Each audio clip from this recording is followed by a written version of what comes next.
महर्षि में ही परमहंस जी महाराज के त्रैलोक पावन युगल चरण कमलों में मैं अनंत अनंत बार नमन निवेदित करता हूँ।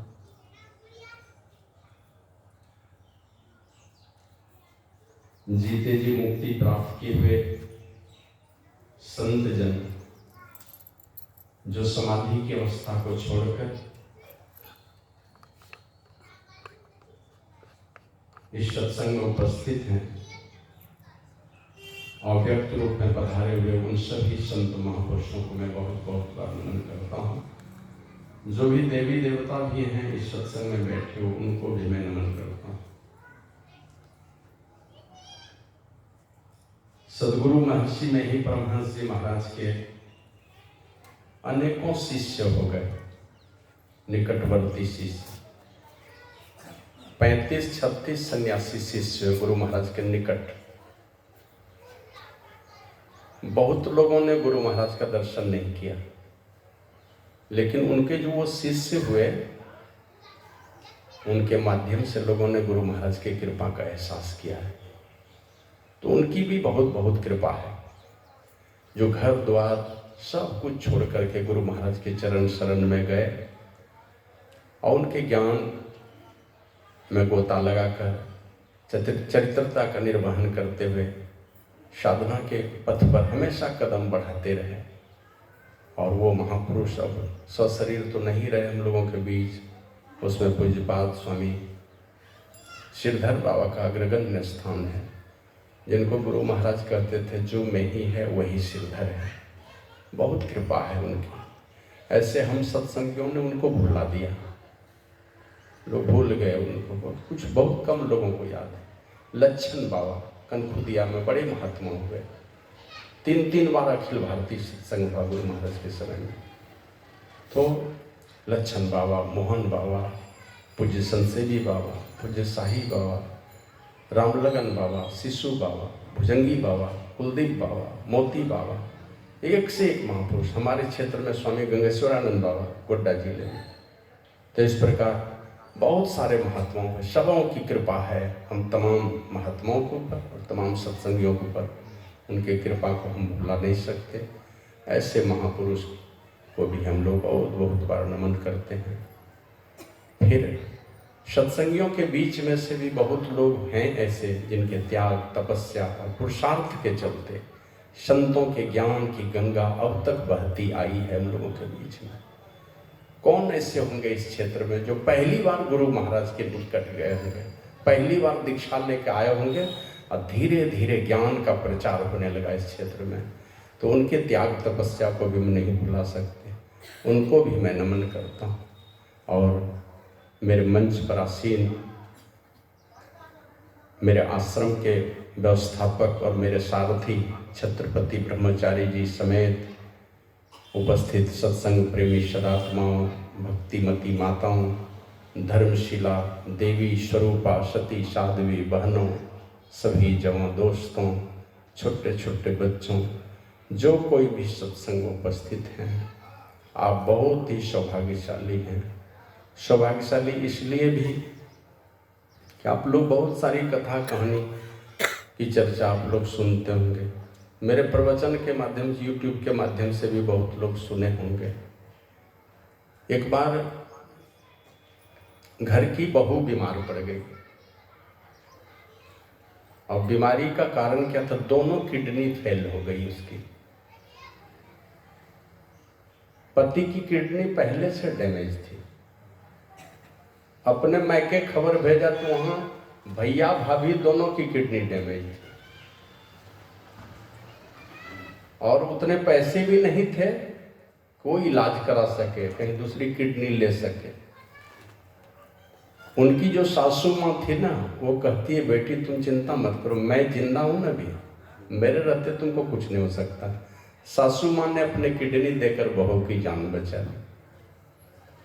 इस तरह की कहानी सुनते होंगे। एक से एक दाता है इस संसार में, क्या से क्या।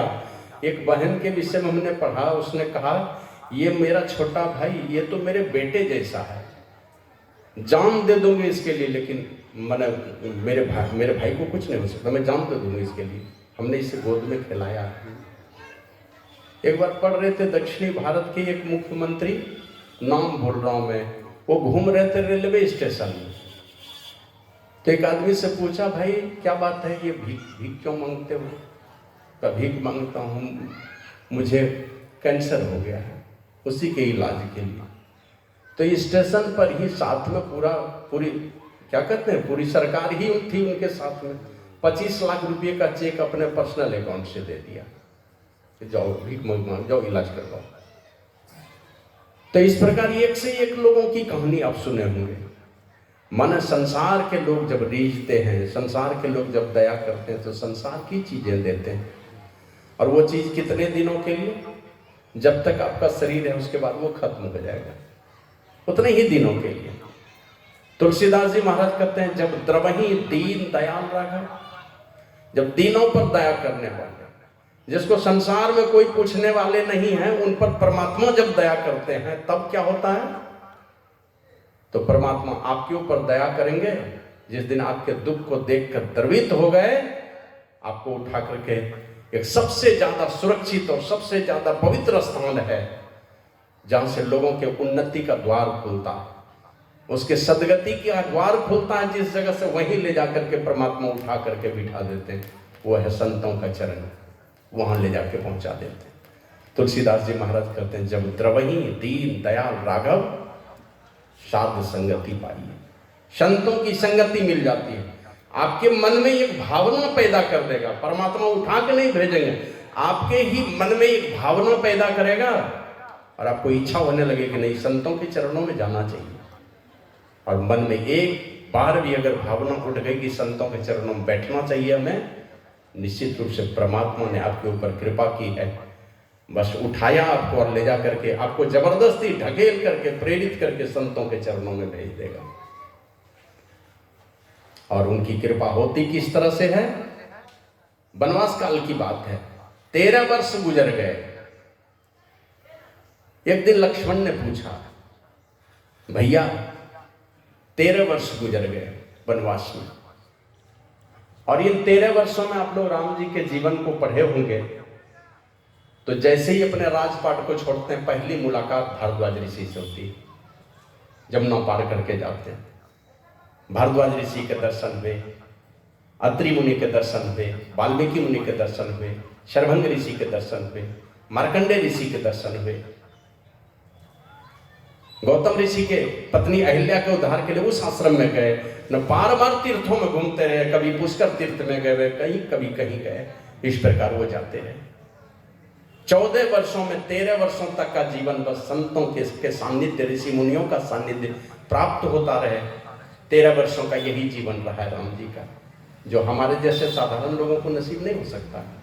भले ही वनवास में थे, लेकिन 13 वर्षों तक बार बार वो समय निकाल करके जो काम राजा दशरथ को नसीब नहीं हो पाया था, वो काम भगवान श्री राम को नसीब हुआ।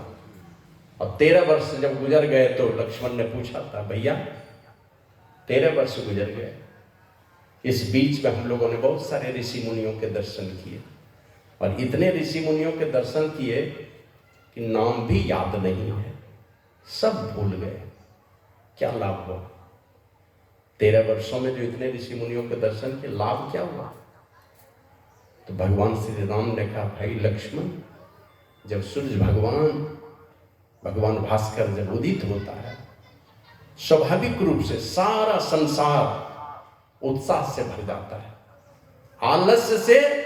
आलस्य दूर भागता है। जैसे सूर्य भगवान दर्शन देते हैं, धीरे धीरे आलस हटने छटने लगता है, और धीरे धीरे सब सारी चिड़ियां चहचहाने लगती है, फूल खिलने लगते हैं, अब चारों तरफ हरियाली हरियाली दिखलाई पड़ने लगती है। इस प्रकार सूर्य भगवान के दर्शन होने से अब बहुत सारी बीमारियां अपने आप भाग जाती हैं। सूर्य नहीं उगे तो बहुत सारी बीमारियां, और सूर्य उगे तो बहुत सारी बीमारियां भाग जाती है। उसी प्रकार उन महापुरुषों के दर्शन से, ऐसे तो बाबा कबीर ने कहा है, कबीर संगत साधकी ज्यों गंधी का वास, ज्यों कुछ गंधी दे नहीं तो भी बास सुबास। गंधी कहते हैं सुगंधी बेचने वाले को, आपके बगल से पार होगा, कीमत नहीं मांगेगा, लेकिन आपके पूरे वातावरण को सुगंधित करते हुए पार हो जाता है बगैर कीमत के। उसी प्रकार वो ऋषि मुनियों के जो दर्शन होते हैं, हमको और आपको एक आध्यात्मिक ऊर्जा से भर देता है। आध्यात्मिक ऊर्जा सकारात्मक ऊर्जा से लबालब भर देता है, और वो सकारात्मक ऊर्जा पाने पर लोगों के अंदर के नकारात्मक भाव समाप्त होते हैं, अच्छे रास्ते पर उसके कदम बढ़ते हैं। उन महापुरुषों का ये प्रभाव है, उन संतों का ये प्रभाव है। हमारे मन के सारे विकार, जिसके विषय गुरु महाराज लिखते हैं, सदगुरु दरस देन हित आए भाग जगे हमरे, आनंद मंगल पूरी रहे सब शुभ शुभ भाग सगरे, पाप समूह दरसते भागे पुण्य सगल डगरे। जिस दिन साधु पुरुष का आना होता है, अर्थात हमें उनकी निकटता प्राप्त होती है, सारे पाप धीरे धीरे बहुत दूर भाग जाते हैं। एक संत ने कहा, पांचों चोर सदा मगरो कत इन सुनकर छुटकारी, सदगुरु नायक के संग मिली चल लूट सके नहीं धारी, मन में राम के व्यापारी। ये पांचों चोर, आंख कान नाक जिह्वा त्वचा, ये पांचों चोर कहा, ये क्या करते हैं? पांचों चोर सदा मगरो कर इन सुनकर छुटकारी। साधना के पथ पर जैसे आपका कदम बढ़ता है, उस रास्ते को रोकता है ये पांचों ज्ञान की इंद्रियां रूपी चोर। लेकिन सदगुरु को सरदार बना लीजिए तो ये पांचों चोर की धारी आपका कुछ नहीं बिगाड़ सकती है। भगवान श्री राम ने कहा, भाई लक्ष्मण, इसी प्रकार संतों की कृपा होती है। ऐसे तो लोग सीधे सीधे अर्थ यही बतलाते हैं, गुरु का यही मानना है कि अंधकार से प्रकाश में ले जाने वाला है। मैंने आपके अंदर में जो अंधकार है, उस अंधकार से प्रकाश में पहुंचा देंगे। ये तो किस जन्म में होगा पता नहीं, लेकिन शुरुआती जो चीजें हैं, उन अंधकार का दूसरा रूप भी हमारे जीवन में, उसी अंधकार का, उसी तमस का दूसरा रूप हमारे जीवन में दरिद्री, लाचारी, बेबसी, ये सारे उसी तमस के रूप हैं, उसी अंधकार के रूप हैं। और उसके साथ ही है काम, क्रोध, लोभ, ईर्ष्या, द्वेष, ये सारे विकार, ये दुख, दरिद्री, ये बेचैनी, जो कुछ भी है हमारे जीवन में, आपस का लड़ाई झगड़ा, ये तमस का ही रूप है। इन सारे तमस को मिटाने का काम गुरु प्रभु करते हैं, संत लोग करते हैं।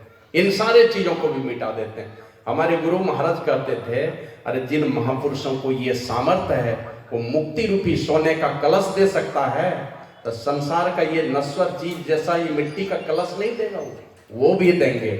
हमारे गुरु महाराज कहते थे, गोड्डा जिले में एक गांव है कोरका, शायद पुराने सत्संगी होंगे तो उस गांव का नाम सुने हों। ऐसे मेरी जो जन्मभूमि है ना, उसके विषय में सत्संग योग में चर्चा है।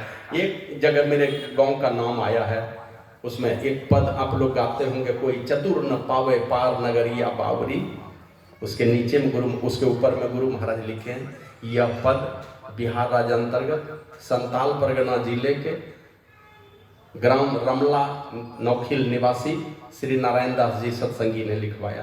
तो वो रमला मेरी जन्मभूमि है, वो पद गुरु महाराज को नारायण दास जी ने लिखवाया था। तो उसी के बगल में एक गांव है कोरका। गुरु महाराज वहाँ पर आए थे बहुत पहले, मैं समझता हूँ 1980 ईस्वी की बात है, 80-81 ईस्वी की बात है। एक हाई स्कूल के टीचर थे, बाद में तो वो रिटायर किए, एक्सपायर भी कर गए, राजेंद्र रामदास, बड़े खानदान के लोग थे। तो कहते हैं गुरु महाराज को, जैसे गुरु महाराज बोले कि हुजूर, ये गुरु महाराज कहते हैं, राजेंद्र, इस गांव में मेरा आना अंतिम समझो, अब ये शरीर ढोने की इच्छा नहीं होती है। तो राजेंद्र बाबू रोने लगे। और राजेंद्र बाबू कौन थे जानते हैं? एक सुरेश प्रसाद का नाम आप लोग सुनेंगे, भारती भवन का इतिहास चलता था मैट्रिक में, भारती भवन का। तो सुरेश प्रसाद, भारती भवन का जो भूगोल चलता था, उसी वो राइटर वही थे। तो सुरेश प्रसाद के वो ससुर भी राजेंद्र रामदास वो कहे कि हुजूर, जब आपका जाना अंतिम ही है तो जाते जाते हम लोगों को आशीर्वाद देते जाइए, किसी जन्म में हमारी मुक्ति हो जाए, इसी जन्म में भक्ति पूरी हो जाए। तो गुरु महाराज चुप हो गए, मंच पर गए, तब कहते हैं, मैंने एक बात कह दी कि इस गांव में आना अंतिम समझो। तो राजेंद्र रोने लगा और ये मुझसे आशीर्वाद मांगता है कि इसी जन्म में भक्ति पूरी हो जाए। कहा, मैं राजेंद्र को ही नहीं, जितने लोग सत्संग में बैठे हो सबको आशीर्वाद देता हूँ, लेकिन जो मैं कहता हूँ उसको सुनो। और यही हमने किया, जो हमने किया बस वही काम तुम लोग करो। और वही कहते हैं कि मैं जब परिव्राजक का जीवन जीते हो, कहीं भटक रहा था तो पहुंचा आरा, वहां पर एक सज्जन ने पूछा, तुम इतने कम उम्र में साधु क्यों बन गए?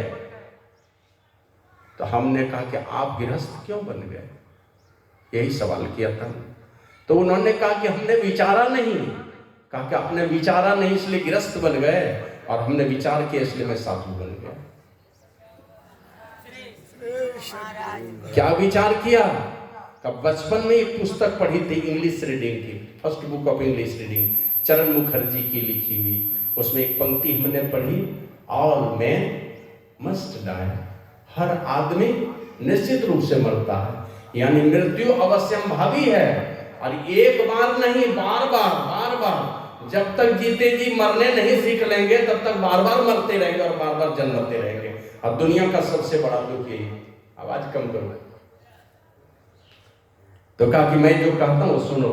का एक समय था मेरे जीवन में जब हमने पढ़ाई लिखाई छोड़ दी थी, तो एक समय था कि मेरे पास मैं आधी धोती पहन के चलता था।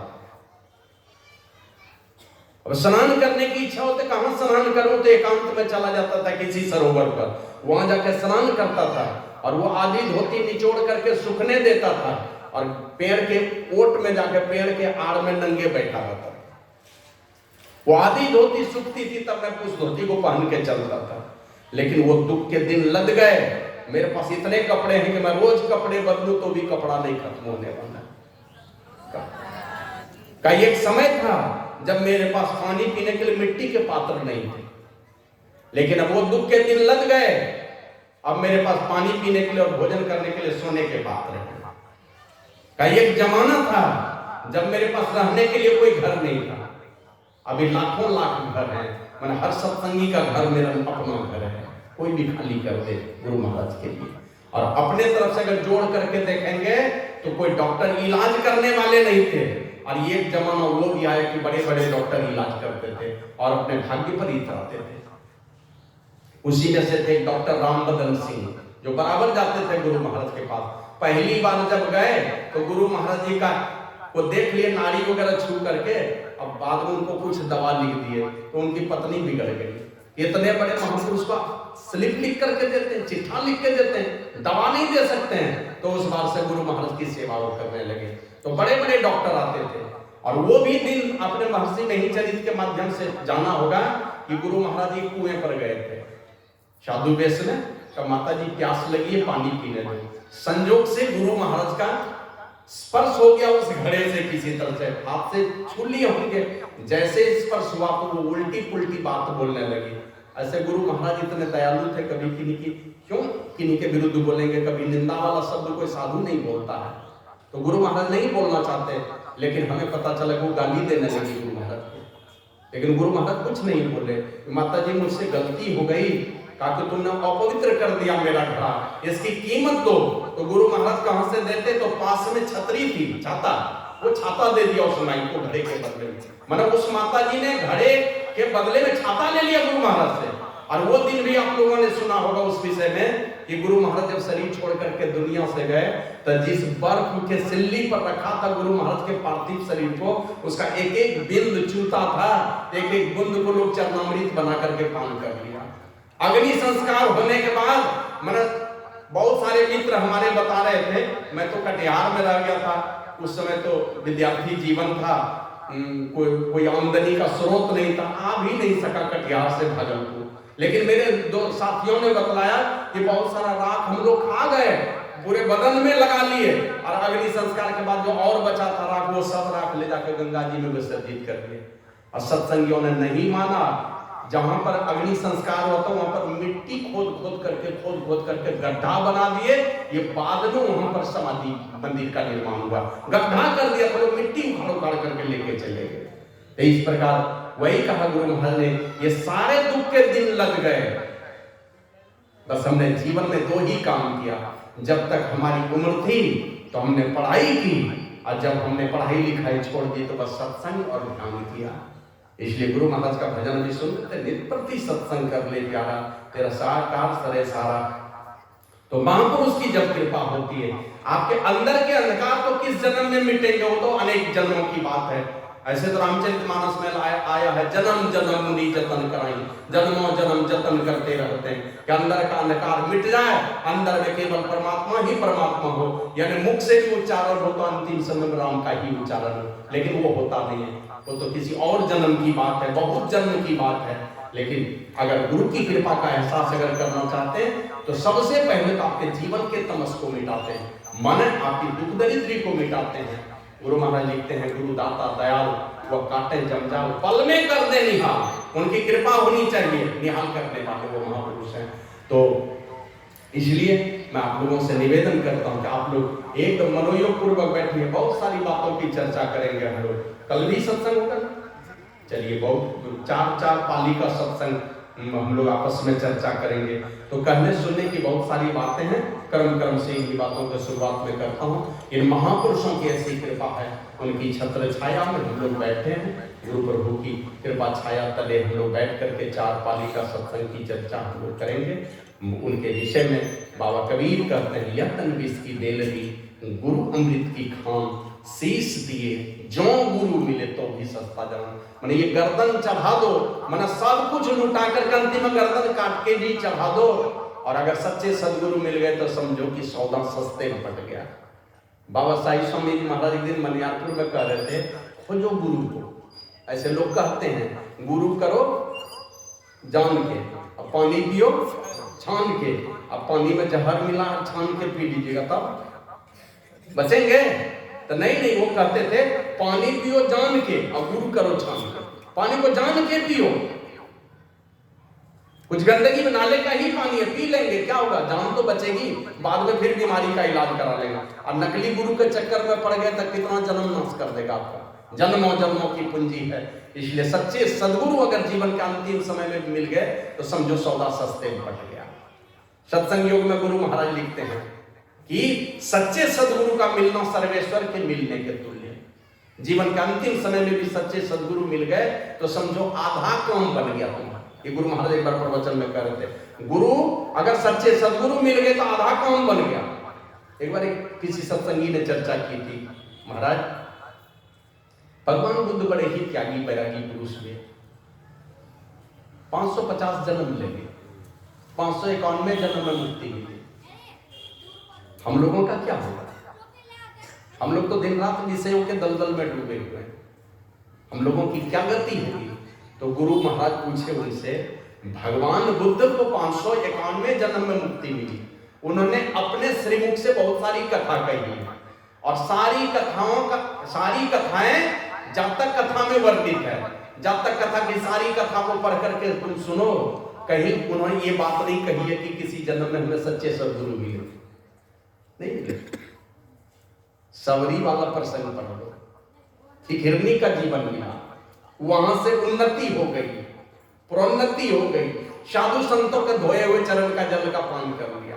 दूसरा जन्म छत्रानी का मिल गया, उस जन्म में भी साधु संतों का संस्कार मिल गया, वहां से और बड़ा प्रमोशन होता है, मांग करके प्रमोशन लेती है कि हमको एकदम बदसूरत बना दो, दलित जाति में पैदा कर दो और जल्दी से मर जाऊं ये वरदान दे दो। इस जीवन में भी मैं ज्यादा जीना नहीं चाहती हूँ। दूसरा परिणाम यही आया, बदसूरत तो हो गई लेकिन मतंग मुनि जैसे महापुरुष मिल गए, और वो मतंग मुनि यही कह करके गए थे जाते जाते सबरी को। अब सोच लीजिए किस अवस्था को प्राप्त हुई थी सबरी, कि कहते हैं 11,000 वर्षों तक, कोई कहते हैं 13,000 वर्षों तक इस संसार में रही। अब 13,000 वर्ष जिनकी उम्र होगी, कोई अपने दादी को ए सुंदरी कह करके पुकारे होंगे कभी? क्या अपनी दादी को कोई सुंदरी कहता है? अब दादी की परदादी छरदादी कितनी दादी का उम्र उनके साथ जुड़ा हुआ था, भगवान श्री राम आए तो उसको कहे सुंदरी। 13,000 वर्ष की बूढ़ी को सुंदरी किसने कहा? भगवान जी। ये योग्यता किसने भर दी? मतंग मुनि जाते जाते कह गए थे कि बेटी तुम यही पर रहना, और ये बात याद रखना कि तुम्हारे चलते हमने बहुत कलंक झेला, बहुत कलंक लिया। माने जो लड़की शादीशुदा है और वो पति छोड़ दे और वो भाग करके चली जाए किसी साधु के पास, अब सोच सकते हैं उस साधु का कलंक नहीं झेला होगा। और साधु हिम्मतबाज कितने थे कि जवान लड़की को अपने कुटिया में जगह दे दिया, कहा कि बेटी तुम्हारे चलते हमने बहुत कलंक झेला है, इस कलंक को तुम्ही को धोना है। तुम जाना नहीं, राम जी का अवतार होगा, अभी हुआ नहीं है, राम जी का अवतार होगा और वो जब आएंगे सब ऋषि मुनि को छोड़कर पहले पहल तुम्हारी कुटिया में आएंगे, उसी दिन मेरा सारा कलंक धुल जाएगा। उसी दिन दुनिया के लोगों को पता चलेगा कि मैं क्या हूं और तुम क्या हो। अभी दुनिया के लोगों को पता नहीं चलेगा। तो ये वचन दे रखा था शबरी को मतंग मुनि ने, और उसी वचन का पालन करने में बूढ़ी पर और मन उम्र बढ़ती चली जा रही थी, जर्जर अवस्था हो चुकी थी। अब भगवान श्री राम टाल कहां सकते, मृषा न होई देव ऋषि वाणी। एक संत ने तो कहा संत वचन पलटे नहीं, पलट जाए ब्रह्मांड, सारा ब्रह्मांड पलट सकता है लेकिन संत का वचन पलट नहीं सकता है। राम जी का अवतार हुआ, इंतजारी करती रही। गुरु महाराज जी कहते थे जिस दिन मतंग मुनि कह के गए उसके बाद 1100 वर्षों तक और जिंदा रही है सबरी, खाली बस यही राम जी आएंगे। और राम जी आए तो परिणाम लोगों ने जाना उनके विषय में कि उनके जैसे पात्रों को पाकर के नवधा भक्ति का बखान किया, और ये लोगों की आंखें खोलने के लिए और ये चमत्कार करके उन्होंने दिखाया।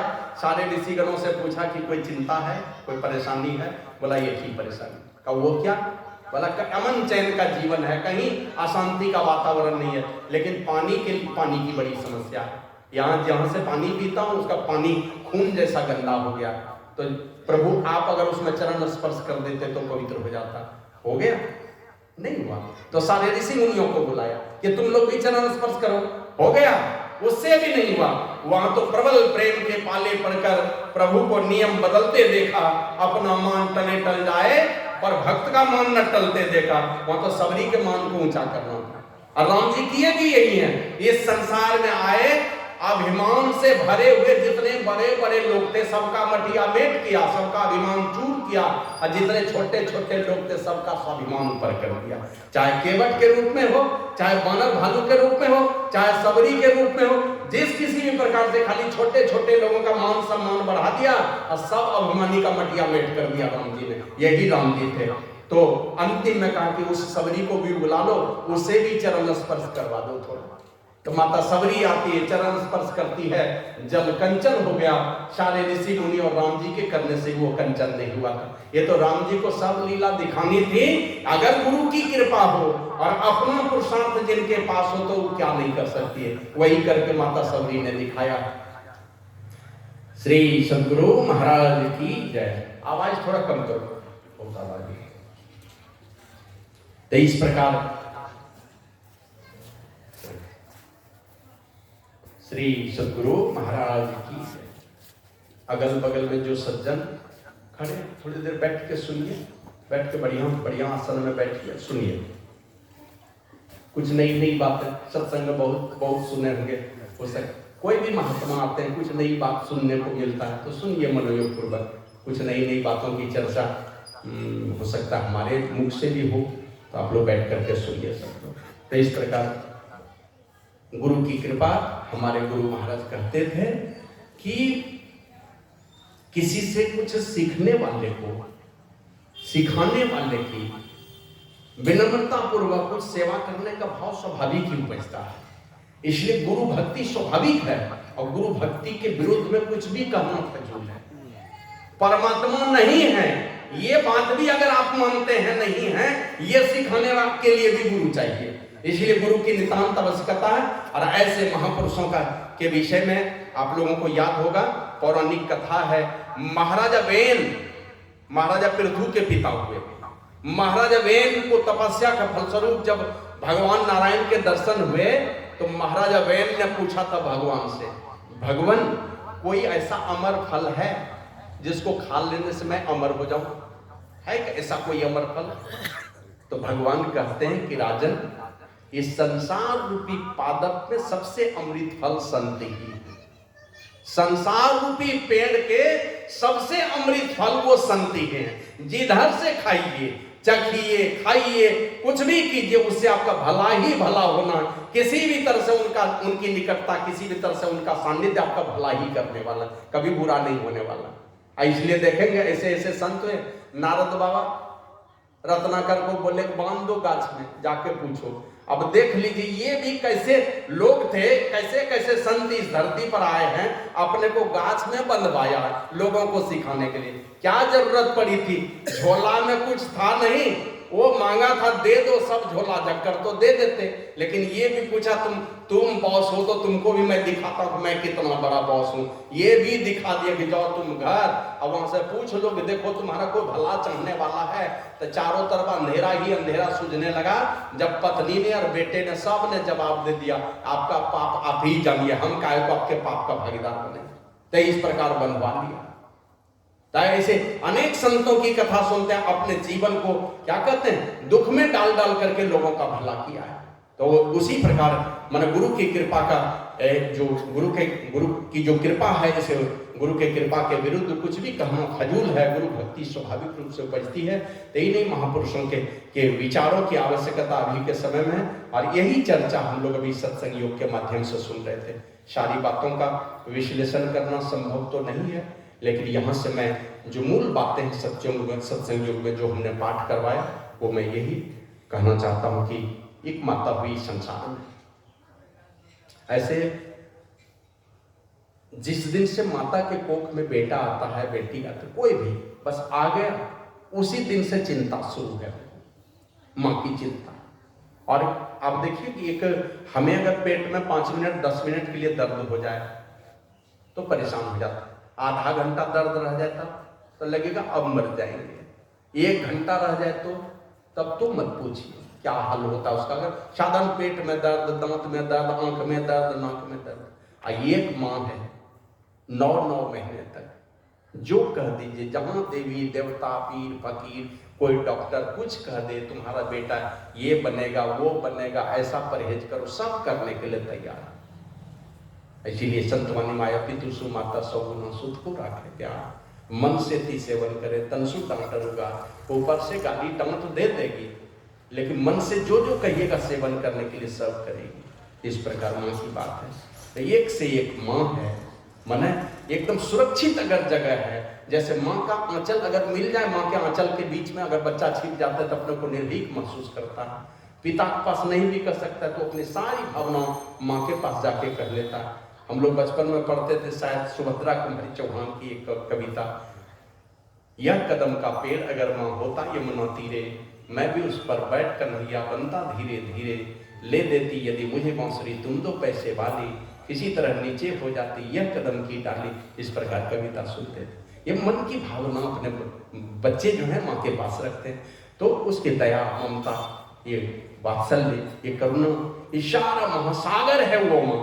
और उसी माता की कृपा का भी एहसास आप लोग जानते होंगे। एक से एक माता इस संसार में हुई है। अब माँ वो भी जानते ना। एक दिन मैं पढ़ रहा था राजीव दीक्षित को, वे कहते थे बोन क्रेशर में डाल दो किसी आदमी को। बोन क्रेशर समझते हैं, जिसमें हड्डी पीसा जाता है, डाल दो किसी बोन क्रेशर में किसी आदमी को। अब सोच लो उनकी हड्डी जो चकनाचूर होगी बोन क्रेशर में जाके, कितना कष्ट होता होगा। उससे भी ज्यादा कष्ट माँ को बच्चे को जन्म देने में होता है, उससे भी ज्यादा कष्ट। ऐसे हजारों हजार डंक मारने के समान माता और पुत्र दोनों, बच्चा जच्चा दोनों को कष्ट होता है। लेकिन भाई राजीव दीक्षित कहते थे कि बोन क्रेशर में डाल दो, जितना कष्ट होगा उससे ज्यादा कष्ट होता है। फिर भी माँ कुछ भी कर लेगी बच्चे के लिए। पिताजी तो वो तो अनुनय विनय भी करेंगे भगवान से, माँ तो जाके भगवान से भी टकरा जाएगी, कुछ भी कर लेगी। जिनके प्रति उनको प्रेम है उसके लिए कुछ भी कर लेगी वो, खास करके जो उसके जिगर का टुकड़ा उसके लिए तो कुछ भी कर लेगी। तो इस प्रकार बहुत सारी माताओं की चर्चा है शास्त्रों में। 3.5 माता की चर्चा है शास्त्र में। 3.5 माता, सबसे ऊंचा स्थान माता मदालसा का। 5 बेटा जन्म लिया। ऋतुध्वज से शादी हुई थी, राजा थे, शादी नहीं करना चाहती थी मदालसा। बस एक ही शर्त था, मैं उसी लड़के से शादी करूंगी कि मेरे कोख से जो जन्म लेगा, मुझे जो मर्जी, मैं जो बनाऊं अपने बेटे और बेटी को, मेरी मर्जी से अगर वो बेटे और बेटी को सांचे में ढालने की अनुमति देंगे तब मैं ब्याह कर सकती हूँ। तो ऋतुध्वज को लगा कि मुझे तो कोई धार्मिक भावना वाली ही लड़की चाहिए, तो चलो कोई बात नहीं हो, जैसा बनाना चाहेगी वैसा ही बनाए। शादी करने के लिए तैयार हो गए। क्रम से 5 बेटे हुए, 1 बेटे, 2 बेटे, 4 बेटे को क्या बनाया, बचपन से ही जिस समय माँ के गर्भ में पलता था बच्चा, उसी समय से वो धर्म की शिक्षा देने लगती थी। उसी समय 4 बेटे साधु हो गए, अब पिताजी को चिंता हो गई, पांचवा बेटा, पांचवा संतान आने वाला है। पांचवा संतान आया तो फिर वही धर्म की शिक्षा देने लगे। तो वही ऋतुध्वज कहते हैं, अरे पगली कुछ तो मेरे ऊपर तरस खाओ, सब बेटे को तू साधु ही बना देगी तो ये राजपाट का संभाल कौन करेगा, कौन बनेगा हमारा उत्तराधिकारी। का चलो ठीक है, मैं यही राज विद्या ही सिखाती हूँ। अब राज विद्या और अध्यात्म विद्या दोनों विद्या सिखाने लगी। और सीखते सीखते राज विद्या में पति के कहने पर जब राज विद्या का सीख दे दिया बेटे को, अंदर से तो चिंतित थी कि मेरा बेटा तो संसार में फंसने जा रहा है। ऐसे एक बात जानते हैं ना, राम जी जो वन में गए थे ना, तो क्यों दुखी नहीं हुए थे जानते हैं? उनको पता था मैंने चालाकी करके, होशियारी करके, चाहे पिताजी की जो भी इच्छा रही हो, माताजी की जो भी इच्छा रही हो, लेकिन मूल में है कि मेरी माँ ने मेरा भला किया। क्यों किया? 14 वर्षों के लिए मेरे संत जैसे भाई को संसार में फंसा दिया, और हमें माँ ने यह सौभाग्य दे दिया कि हम साधु संतों का 14 वर्षों तक दर्शन करते हैं। मेरी माँ कैकेयी ने भरत के साथ अन्याय किया, उनको संसार में फंसाया, और 14 वर्षों तक हमको संसार से छोड़ा के साधु संतों के चरणों में लगाया। तो उसी प्रकार इस माता मदालसा ने अध्यात्म विद्या के साथ ही साथ राज विद्या की शिक्षा दे दी, लेकिन अंदर से परेशान थी कि ये पांचवा बेटा मेरा संसार में फंस जाएगा।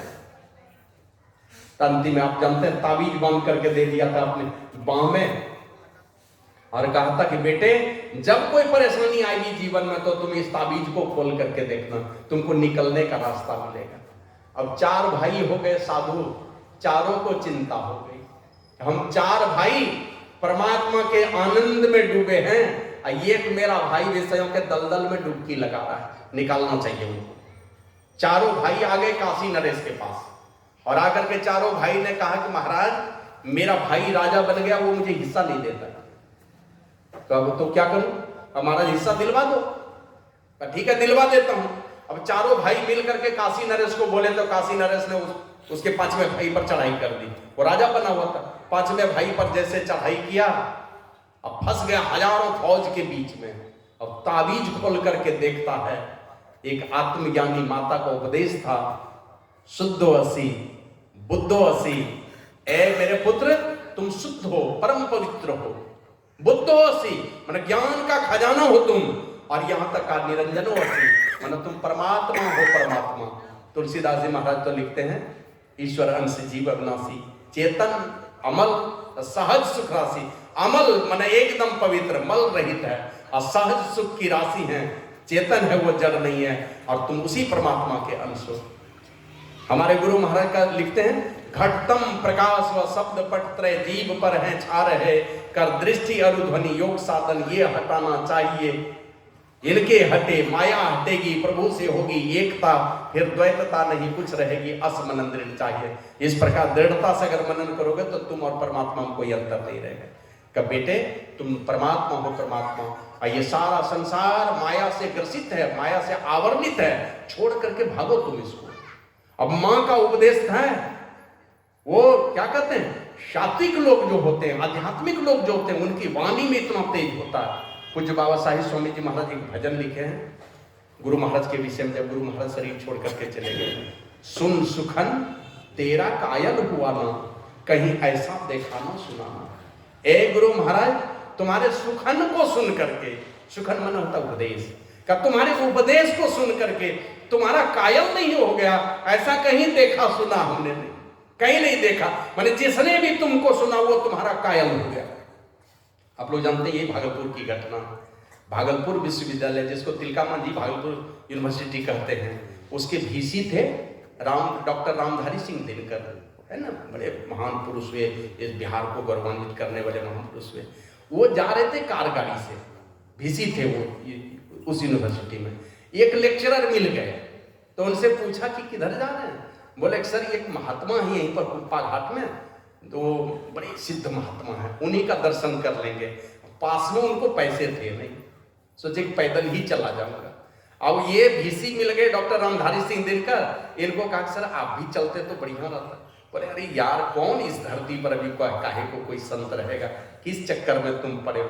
नहीं सर चल के तो देखे, एक बार दर्शन तो कीजिए।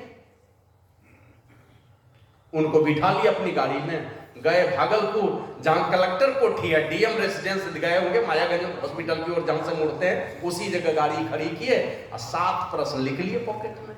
यही सारा प्रश्न करना है। अगर सिद्ध महापुरुष हैं तो उसी तरह का प्रश्न करना चाहिए। 7 प्रश्न लिख लिए, चले गए। अब जैसे गए कुप्पा घाट तो इनको बैठने दिया दोनों को। गुरु महाराज से गपशप का सिलसिला शुरू हुआ। अभी 5 मिनट ही गप हुआ था, पहला प्रश्न का जवाब मिल गया। तो धीरे से वो लेक्चरर जो थे उनका धीरे से जांग छू करके इशारा करते हैं। तो 5-10 मिनट और गपशप का सिलसिला आगे बढ़ा तो दूसरे प्रश्न का जवाब मिला।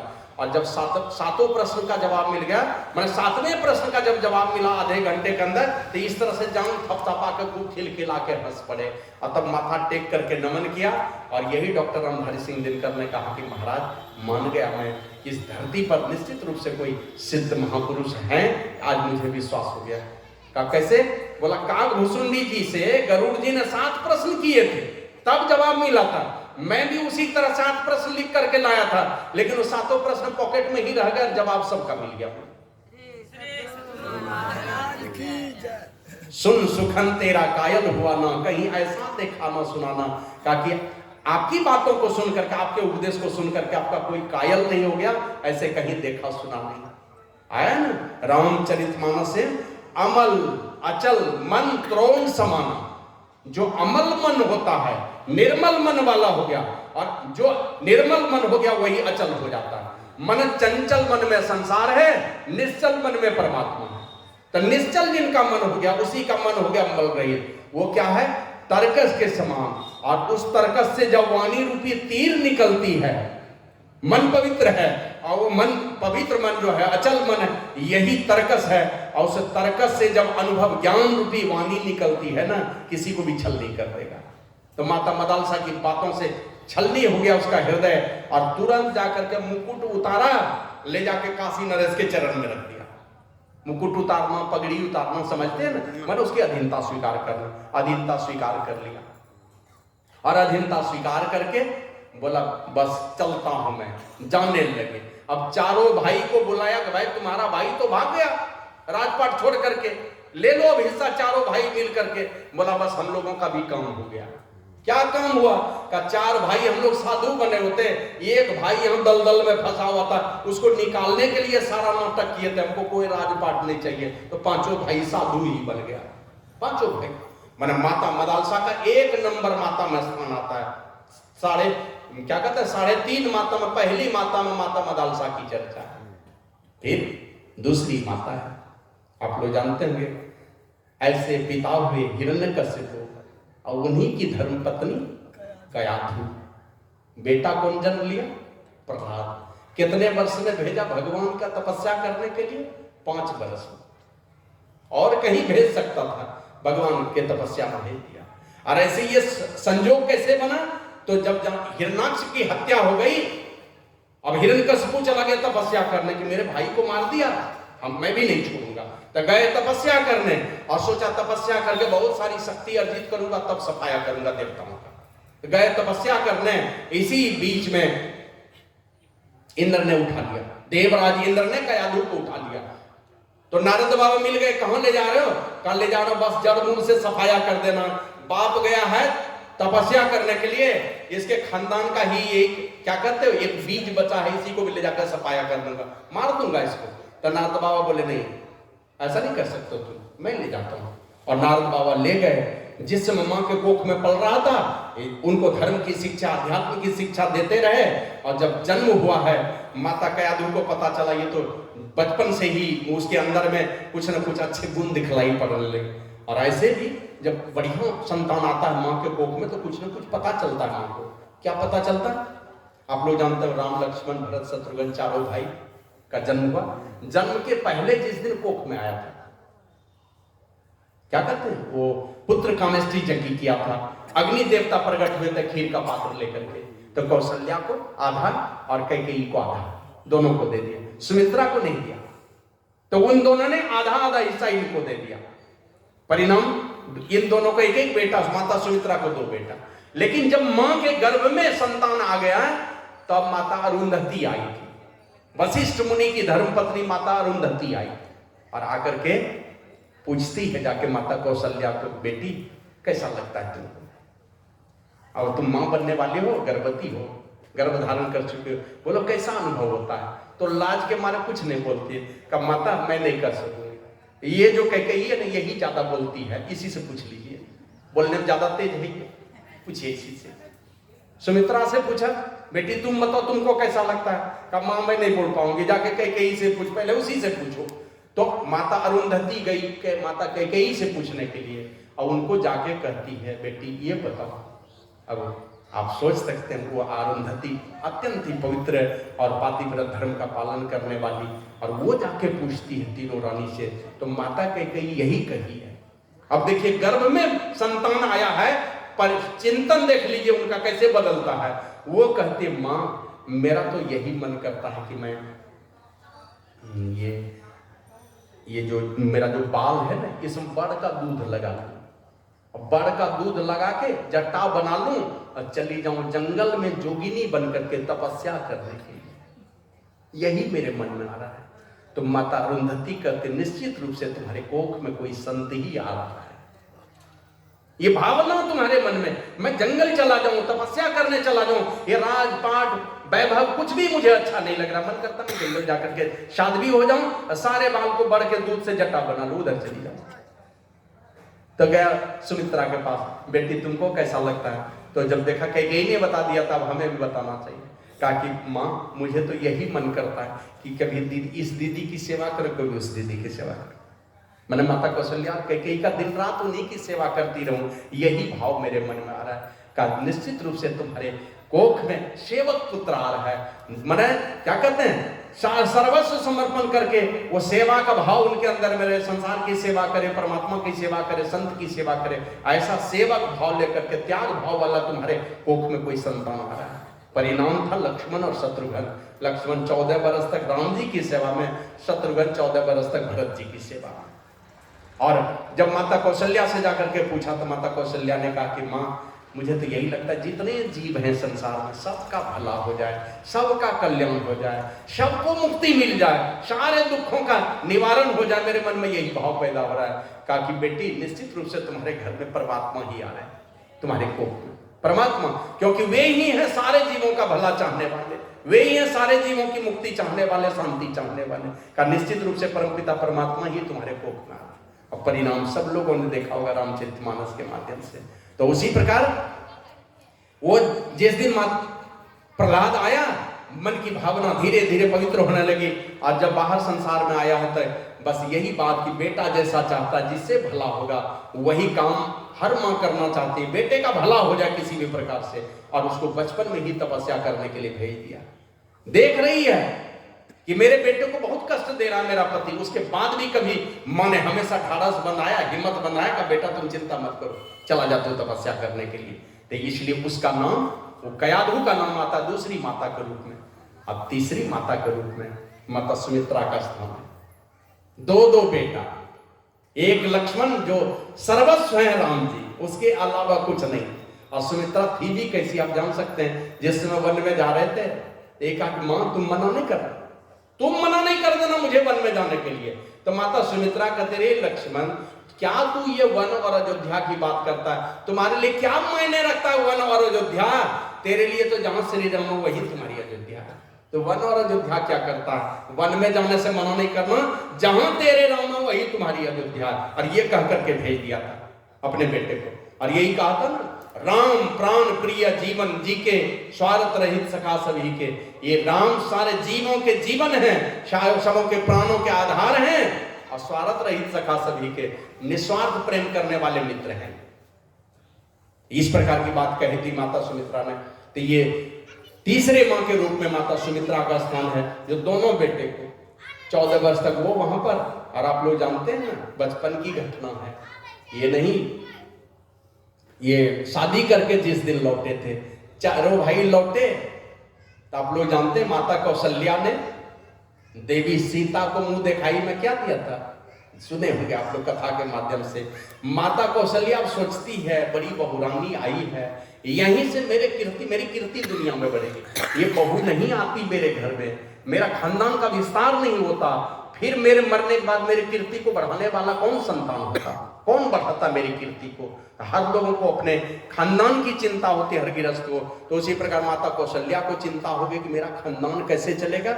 ये बहू आई है, बड़ा बढ़िया काम किया है। राजा जनक ने अपनी मन किशोरी को हमारे घर की बहू बनाने के लिए स्वीकार किया है, तो ये बड़ा ही उपकार है उनका। यही कह करके अपना खानदानी जो धरोहर माला थी इक्ष्वाकु वंश की, वही धरोहर माला मुंह दिखाई में दे दी।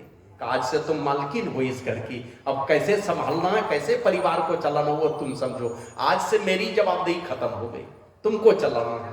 और चलाई भी किस तरह से देखते हैं, चारों भाई में कभी कोई मतभेद नहीं, चारों बहन में भी कभी कोई मतभेद नहीं, कभी विरोध नहीं किया देवी सीता का। इन तीनों बहनों ने वन में गई तो उर्मिला भी जा सकती थी, लेकिन कभी मना नहीं किया।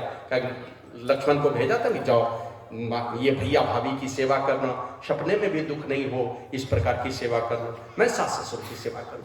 तो इस प्रकार श्री सदगुरु महाराज की जय। तो ये लक्ष्मण राम जी के सेवा में 14 वर्ष तक, और वो भी निराहारी रह करके, अन्न जल कुछ नहीं ग्रहण करना 14 वर्षों तक रह करके। और आप लोग जानते हैं राम जी ब्रह्मचर्य व्रत लेकर के गए थे, कोई संतान नहीं। लक्ष्मण अपनी पत्नी को छोड़ करके चला गया, वो तो निराहारी रहने का, ब्रह्मचर्य व्रत की रक्षा तो किए, निराहारी रह करके किए। राम जी तो खाए भी हैं, लक्ष्मण ने तो कुछ नहीं खाया, 14 वर्ष तक यूं ही गुजारा। भरत जी नंदी ग्राम में ब्रह्मचर्य व्रत लिए हुए, पत्नी है घर में। शत्रुघ्न बाहर में 14 साल तक शिलाखंड पर सोया जहां भरत जी सोते थे। तो इस प्रकार चारों भाई का जीवन रहा। चारों भाई ने ब्रह्मचर्य व्रत का पालन किया था, तो सारी प्रजा ने भी ब्रह्मचर्य व्रत ले लिया था। इसलिए 14 वर्ष में एक भी बच्चे का जन्म ही नहीं हुआ अयोध्या में। तो इस प्रकार का मैंने लक्ष्मण और शत्रुघ्न का इस प्रकार का जीवन हुआ। इसलिए तीसरी माता के रूप में माता सुमित्रा का स्थान आता है। और एक आधी माता के रूप में गिनती होती है, वो आधी माता है ध्रुव की माता। क्या नाम था? सुनीति, है ना, वो तानपाद की धर्मपत्नी, वो सुनीति, वो थी ध्रुव की मां।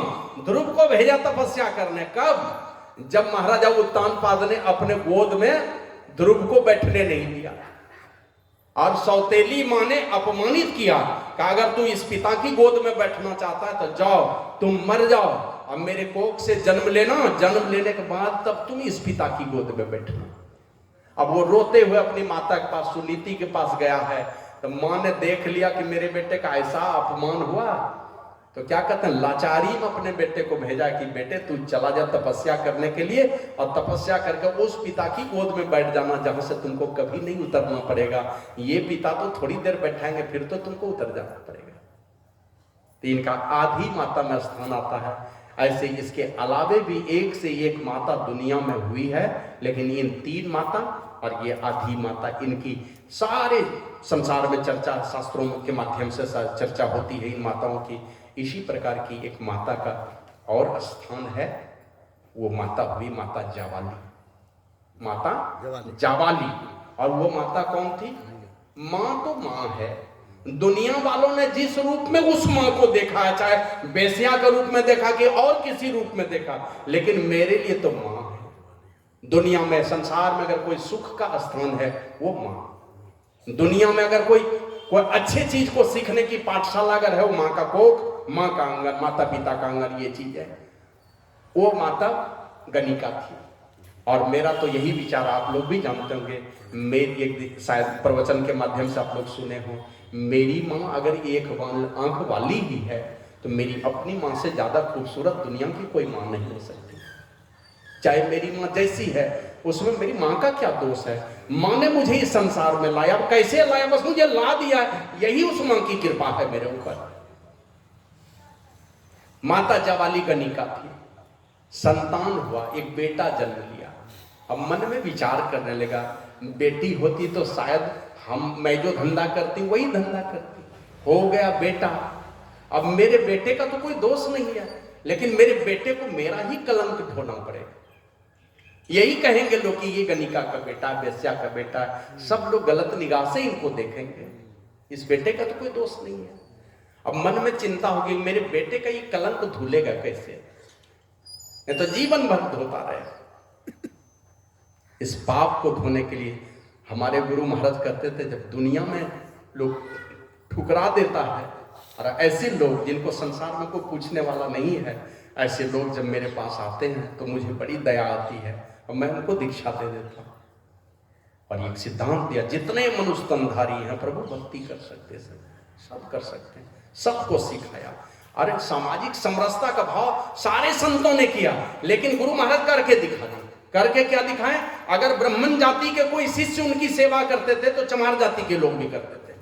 अगर ब्राह्मण भोजन बना करके कराता था तो दूसरे लोगों के घर का भी भोजन गुरु महाराज उसी प्रेम से स्वीकार करते थे। इसलिए कि दोनों के अंदर में स्वाभिमान जगाया। अगर आप हमारे अंदर में किसी जाति की हीनता थी, इस हीनता को तोड़ने का काम किया गुरु महाराज ने, और किसी जाति का अभिमान था तो उस जाति का अभिमान भी तोड़ने का काम किया गुरु महाराज ने। और दोनों एक साथ गुरु महाराज की सेवा करते थे, दोनों से सेवा लेते थे। हमारे जिले की एक घटना है। एक लड़का हमको कहा कि उसमें मैं पैंट शर्ट पहनता था, गोड्डा में डीएम ऑफिस में नौकरी करता था, पढ़ा हुआ था, 22 वर्ष नौकरी हमने की थी।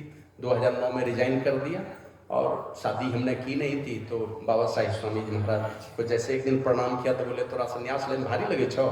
हमने कहा हुजूर अभी संन्यास लेके जाएंगे। तो आप लोगों के सामने में सदगुरु महाराज की जय। तो एक लड़का मेरे पास आया, कहा भैया हमारे बेटे का मुंडन संस्कार नहीं हुआ है, 7-8 साल का हो गया है, और मेरा एक संकल्प है पूज्य बाबा के आशीर्वाद से ही लड़का जन्म लिया।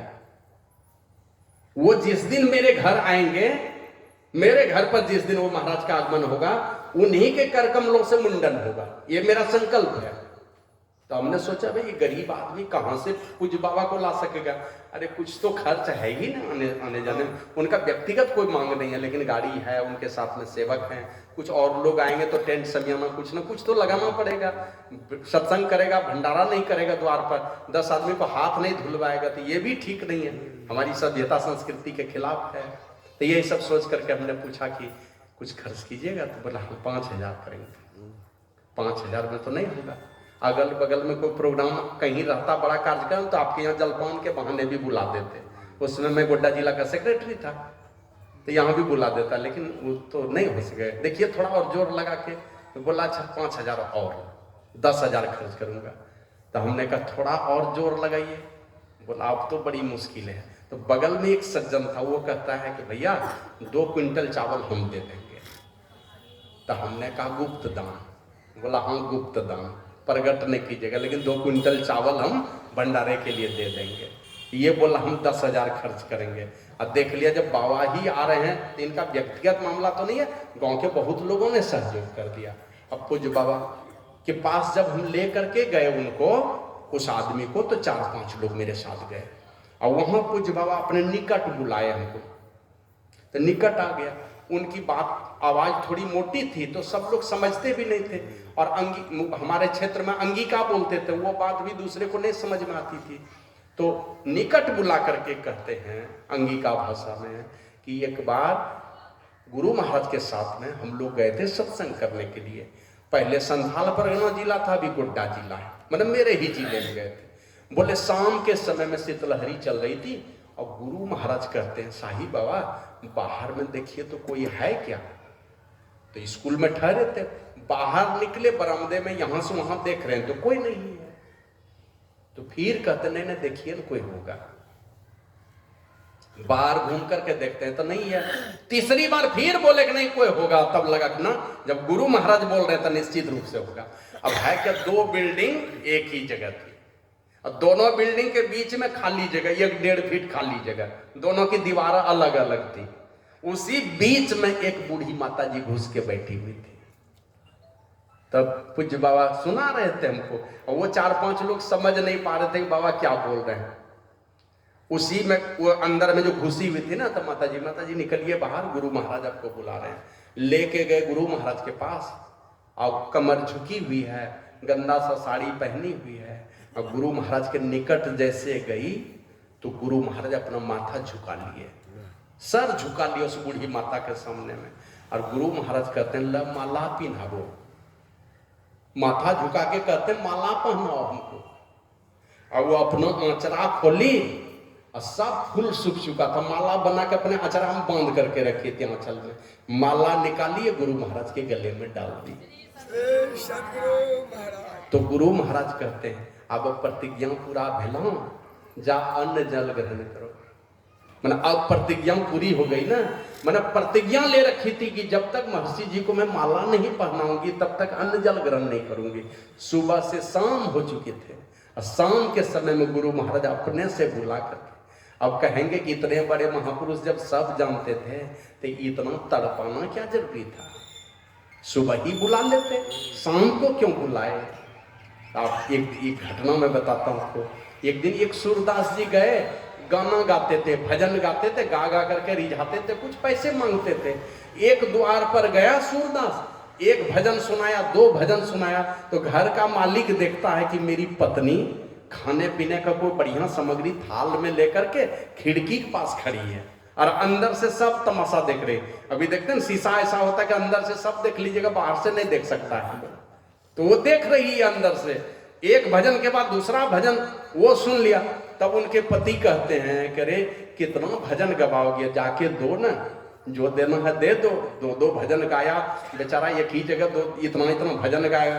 तो कहने देना तो उसी को है, ये सारा खाना पीना जो भी हमने निकाल के रखा उसी को देना है, बढ़िया भोजन था ये उसी को देना है, कुछ पैसा भी देना है, लेकिन मुझे तभी और भजन सुनना। मैंने भजन गा के उसका गला सूखे, वो थके, अभी ये हमको और सुनना है भजन, तब देना है। मैंने देना है उसको, लेकिन भजन और सुन करके देना है।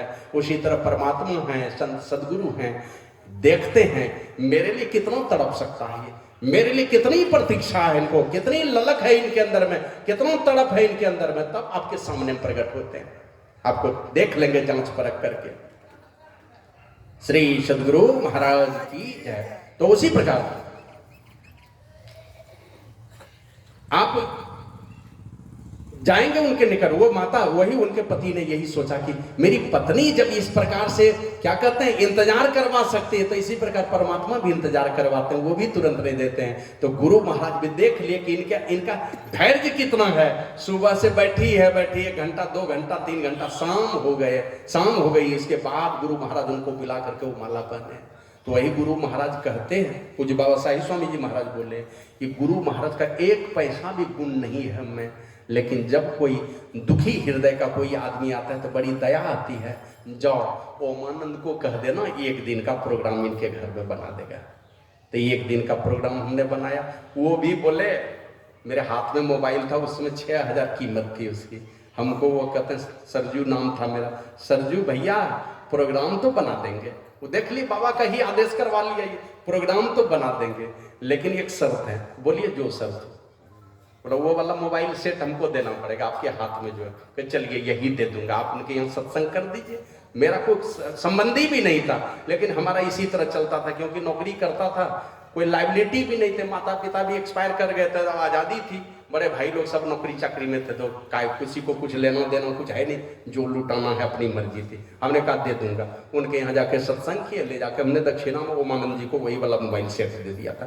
तो इस प्रकार मैंने गुरु महाराज उनको बुला करके माला पहने, और माला पहन करके वही कहते हैं कि कौन है उनकी आवाज को सुनने वाला, कौन है उसको तब मैंने महापुरुष यही कहते हैं, कोई मेरे वियोग में कोई दुखी हृदय जिसको दुनिया में कोई चाहने वाला नहीं है, जब मेरे पास आता है तो मुझे बड़ी दया आ जाती है।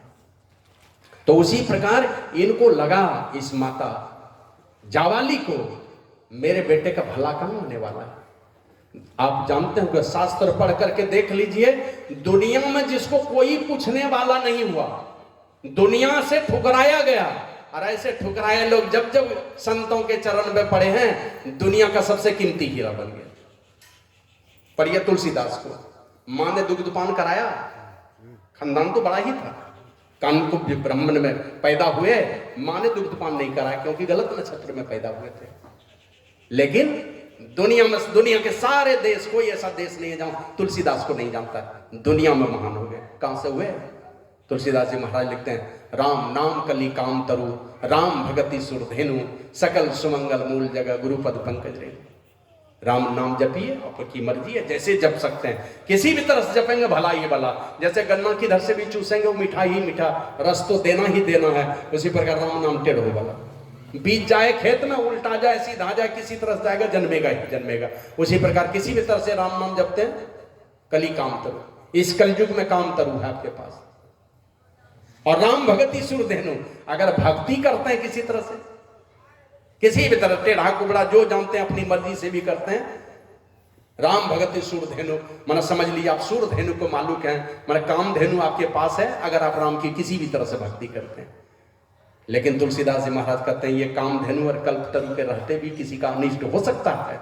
अगर सारे सुखों का मूल है, कहीं अनिष्ट का कोई स्थान नहीं है, तो कहते हैं गुरु के चरण कमल का धूल ही है। इसलिए एक से एक लोग आए, चाहे वो क्या कहते हैं नाभा स्वामी, बचपन में माता पिता ने परवरिश नहीं की, गरीबी के चलते छोड़ दिया, लेकिन नर हरिदास मिल गए, दुनिया में महान हो गए। तुलसीदास को कोई चाहने वाला नहीं था, ये तुलसीदास जी महाराज साधु संतों के बीच घूमते घूमते घूमते घूमते ये दशा आ गई, जिसके विषय में तुलसीदास जी महाराज लिखते हैं, तुलसीदास गुरु हरि कर्मा बिनु विमल विवेक न होई, बिन विवेक संसार घोर निधि पार न पावे कोई। आप लोग रामकृष्ण परमहंस के विषय में जानते हैं, मां ने फेंक दिया गोबर के ढेर पर, नवजात शिशु को ले जाकर गोबर के ढेर पर। बंगाल में एक बड़े महात्मा हुए, एक दिन माता काली चली जा रही है, बच्चा फेंका हुआ गोबर के ढेर पर, वो बच्चा रो रो करके बोलता है, बंगला में बोलता है, ओ मां काली अमी तुम्हें ही खाबो, ए मां काली मैं तुम ही को खाऊंगा। अब मां काली सोचती है दुनिया के सारे लोग तो मुझसे भयभीत होते हैं, ये कौन बालक है जो कह रहा है कि मैं तुम्ही को खाऊंगा। तो मां काली जाती है उनके निकट, उनको उठाया, अपना ही दुग्धपान कराया माता काली ने उस बालक को, और वो बालक धीरे धीरे मां काली का दूध पी करके बड़ा हुआ। दक्षिणेश्वर के मंदिर, आप लोग अगर गए होंगे बंगाल में, वो क्या कहते हैं रानी रासमणी ने बनवाया था, उस दक्षिणेश्वर के मंदिर को वो काली मंदिर के हेड पुजारी हुए।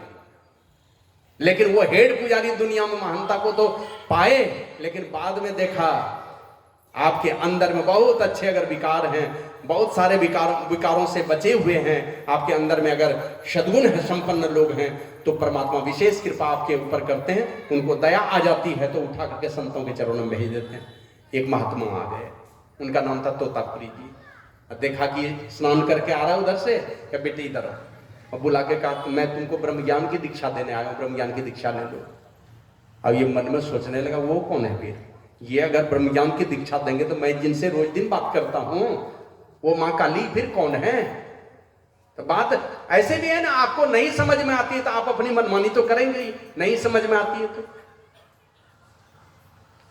तोतापुरी जी कहते हैं जाकर के पूछ लो उस मां से, मैं तुम्हारे लिए ही आया हूं। तो बालक रामकृष्ण जाता है उनके पास, मां काली के पास, और जाके कहा मां एक ऐसे ऐसे महात्मा आए हैं, क्या करूं। बोला बेटे बड़ी ही भाग्यशाली है तू, ऐसे महात्मा मिलते कहां हैं, परमात्मा कृपा करते हैं तो ऐसे महात्मा मिलते हैं, ब्रह्मज्ञानी पुरुष मिलते हैं जो तुमको खोजते हुए तुम्हारे पास आए हैं।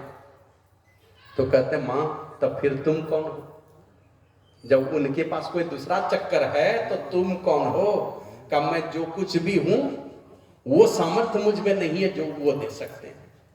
मैं संसार की कोई भी चीज दे दूंगी, लेकिन वो जो चीज दे सकते हैं वो मेरे पास नहीं है।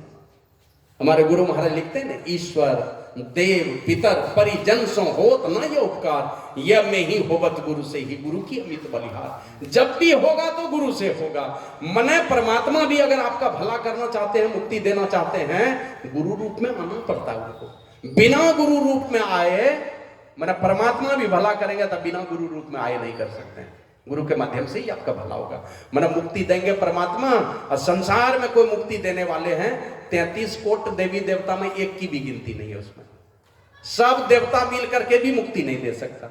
जब भी मुक्ति देंगे तो संसार में कोई अच्छे साधु संत हैं, उन्हीं के पास ये मुक्ति का खजाना है, दूसरे के पास ये खजाना नहीं है। और धन दौलत बांटने का खजाना भले देवता के पास होगा, लेकिन ये मुक्ति का खजाना नहीं संतों के पास है। कहा तू जाकर के ले ले। और कहा तब मां अगर यही बात थी तो पहले भेज देना चाहिए किसी अच्छे साधु के पास। इतने दिनों तक फेर में फंसा करके रख ली, ये आधी जवानी गुजर गई आप ही के चक्कर में। जब आप मुक्ति नहीं दे सकते तो फंसा करके क्यों रखे। तो मां कहती काली बेटे निष्कपट भाव से तुमने मेरी सेवा की है ना, इसीलिए इतने बड़े महापुरुष स्वयं चल करके आए हैं तुमको ब्रह्म ज्ञान की दीक्षा देने। नहीं तो मिलते कहां हैं, मिलते ही नहीं। निष्कपट भाव से सेवा की इसलिए। तो ऐसी एक से एक लोग आए इस संसार में, अब गुरु के चरण शरण में गए तो उनकी जीवन नैया किनारे लग गई। कोई नहीं पूछा जिसको दुनिया में, उसको संतों के चरणों में पड़े तो उनकी जीवन नैया किनारे लगी। हमारे क्षेत्र में हमारे गुरु महाराज के क्या कहते हैं, एक श्यामाचरण लाहिड़ी के शिष्य हुए, माधव नाम भूल गया मैं, तो वो दोनों घर गृहस्थी वाले जीवन वाले थे। एक दिन चले जा रहे थे, रिक्शा गाड़ी पर बैठे, और रिक्शा गाड़ी पर बैठ करके श्री सदगुरु महाराज की, तो रिक्शा पर जैसे बैठे ना, तो वो पूछते हैं रिक्शा वाले से, दिन भर में कितना कमाते हो? बोला 5 रुपये। आज से 40 साल पहले की बात। बोला 5 रुपये। और अगर मनियालपुर गए होंगे तो वहाँ बौंसी स्टेशन, मंदार हिल जिसको कहते हैं, वो मंदार हिल से जाना पड़ता है। अद्वैत मिशन है वहाँ पर। दक्षिण भारत के एक माधवन जी हुए, उसी के संस्थापक हुए। तो वही माधवन जी जा रहे थे रिक्शा से, तो उनसे पूछा कितना कमाते हो दिन भर में? बोला 5 रुपये। 5 रुपये में दिन चल जाता है? हाँ महाराज चल जाता है। कैसे चलेगा 5 रुपये में? बाल बच्चा परिवार सब है कि नहीं? बोला हाँ सब है, चल जाता है हम लोगों का दिन। का तुम तो मान लीजिए कमाते होगे तो शाम को जाके शराब पीते होगे। बोले नहीं महाराज शराब तो नहीं पीते। क्या नाम है तुम्हारा? तो कहा कि कोई लैया हमारे उधर कादर जाति के लोग होते हैं, पता नहीं इधर है कि नहीं। हमारे जिले में 2-3 गांव 4 गांव होगा, एक भी आज तक बेटा बेटी मैट्रिक पास नहीं किया है, मैंने बहुत गरीबी में जीता है। और पता नहीं सरकार के पास भी कोई और योजना है उनके लिए कि नहीं है, नहीं कहा जा सकता। तो कोई लैया बतलाया, कहीं किस जाति के लोग होते हैं? बोले कादर जाति। तो बोले तब तो शाम को शराब भी पीता हो? बोले नहीं शराब है नहीं पीता हूँ शराब। का नहीं मांस भी नहीं खाता हूँ, लहसुन प्याज भी नहीं खाता हूँ। बोला सो क्यों? बोला मैं महर्षि जी का शिष्य हूँ। कौन महर्षि जी? बोले वही कुप्पा घाट में जो महर्षि नहीं है उन्हीं का शिष्य हूँ मैं।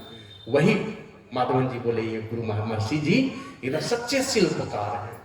मन अनगढ़ से अनगढ़ लोगों को मन सजाने का काम, सांचे में ढालने का काम इन्होंने किया, जिसको समाज में कोई पूछने वाला नहीं, उनको भी सच्चा बढ़िया सांचा में ढाल दिया। और गरीब लोगों के घर में देखिएगा भी बढ़िया बेटा बेटी पढ़ लिख करके ऊंचाई को प्राप्त कर रहा है, ऊंचे शिखर पर जा रहा है। तो इस प्रकार दुनिया में जिनको कोई पूछने वाला, संतों का दरबार है, वहाँ दुनिया के ठुकराए लोग अपनाए जाते हैं, कोई नहीं पूछता है तो वहाँ आदर मिलती है। यही सोच करके उस माता जावाली ने को ख्याल आया, एक महाराज हैं वो है कपिल भगवान। अब वो कपिल भगवान कौन थे? माता देवहूति का बेटा, करदम ऋषि का बेटा। और उनको पता था ये कपिल भगवान ऐसा बेटा हुआ इस धरती पर, अपनी माता को आत्मज्ञान का उपदेश दिया है, अपनी मां को ब्रह्म ज्ञान का उपदेश दिया है।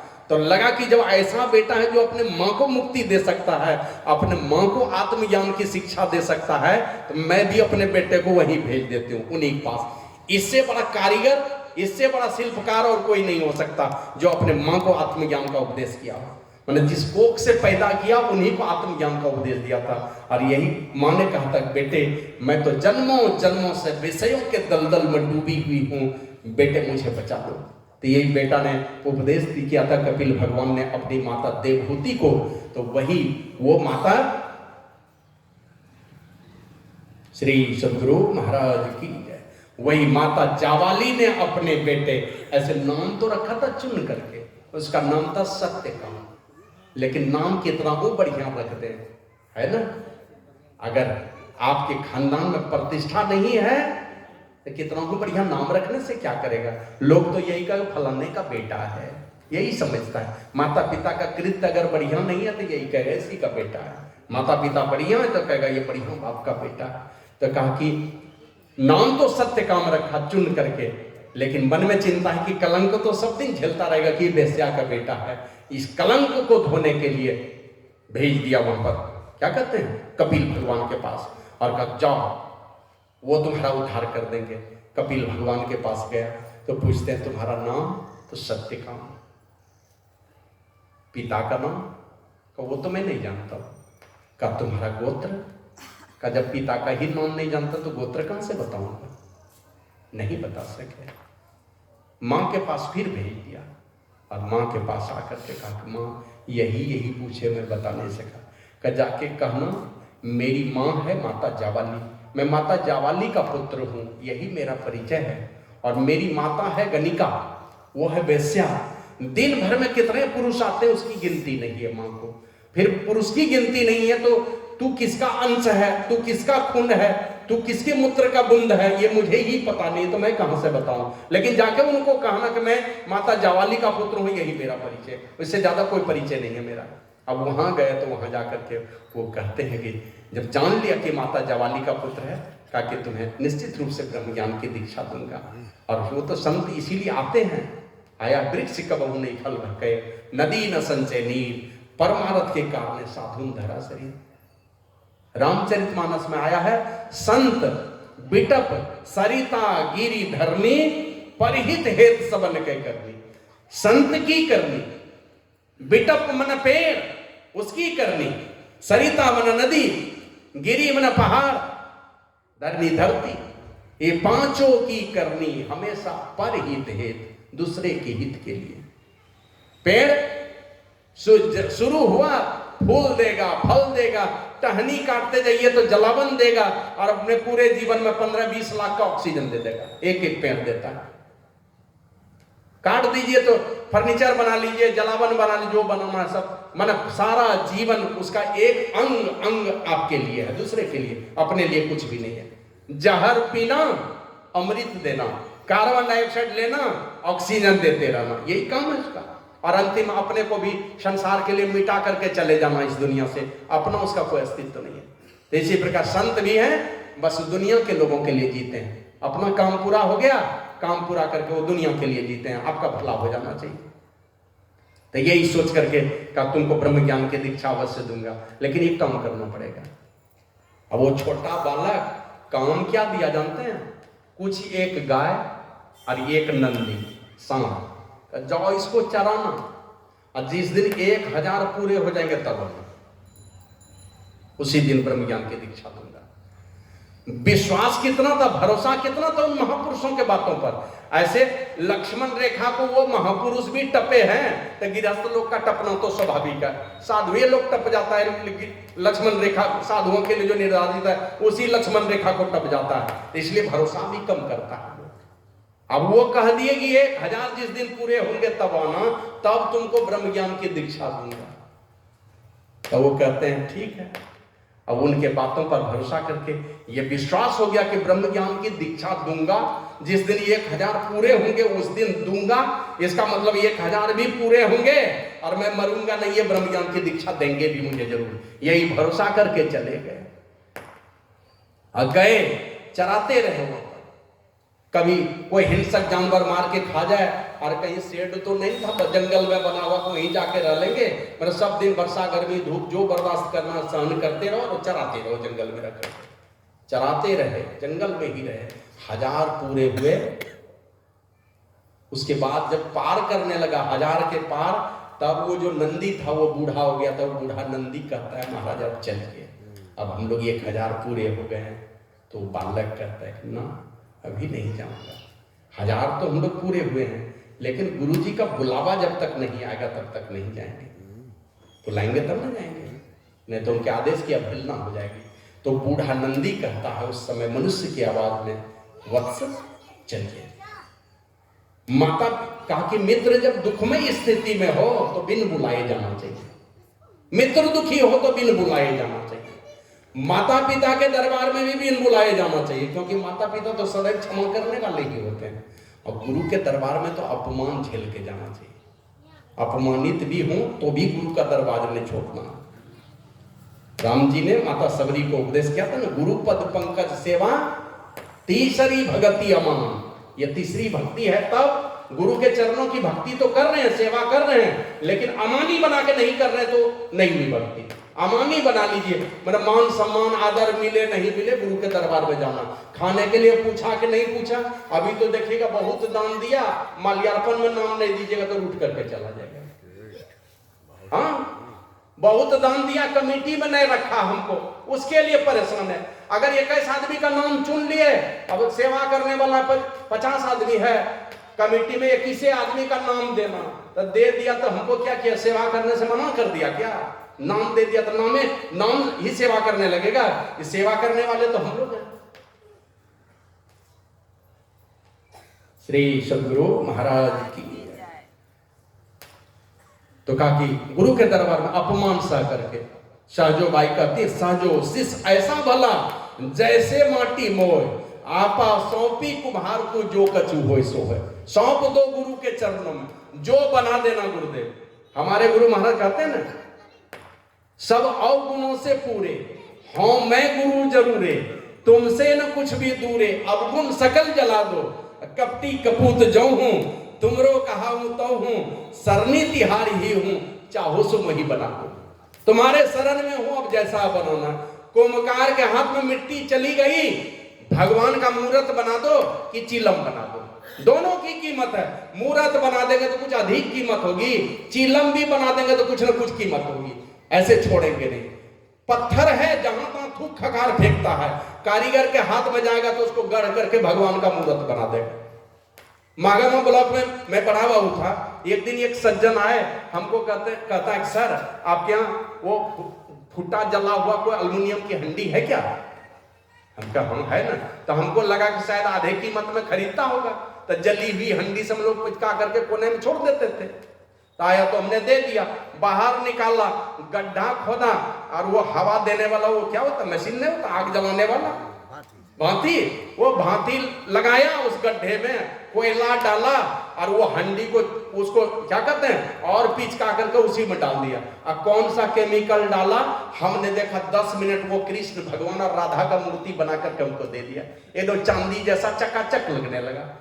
अब फटी हुई हंडी जहां पर रखे तो वहां रखेंगे उसको, गुरु महाराज के बगल में रखिए।